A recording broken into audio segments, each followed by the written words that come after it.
Is your Windows fails to open Notepad and you can't use it?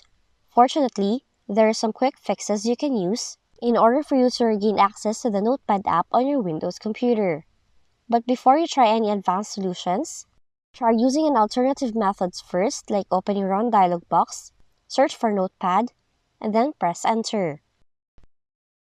Another method is to open command prompt with admin rights, type in Notepad, then press Enter as well. Now if that does not work, set Notepad as a default text editor.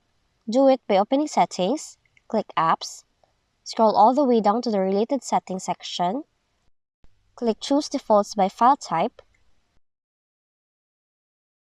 select Notepad, search for text, click the current default app, select Notepad,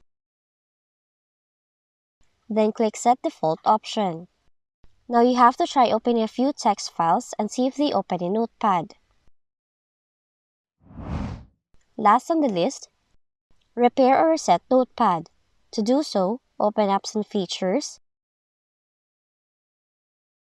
search for Notepad, click More Options, select Advanced Options, then scroll down to Reset section, or you can also click Repair option. And those are the following ways on how you can fix Notepad if it is not opening in your Windows computer. If you found this video helpful, kindly like and subscribe. You may also click and turn on the notification bell so you can be notified from whenever we release new videos.